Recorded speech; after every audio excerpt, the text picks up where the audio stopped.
Asi neexistuje piatok, kedy by ste našli na magistráte Bratislava zástupkyňu riaditeľa Jelu Plencnerovú. Jean vie prečo. Piatky totiž trávi vo svojej súkromnej firme. Zatlkajú to na magistráte a zatlkali to aj priamo tam, kde sme ju hľadali, pričom ráno tam odparkovala auto ako vždy.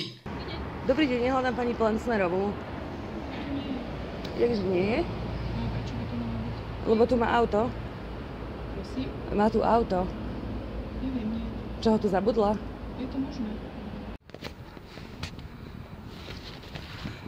No, tak toto je auto zástupkyne riaditeľa magistrátu, ktorá tu vraj teraz nie je, ale ona tu vlastne asi zabudla auto.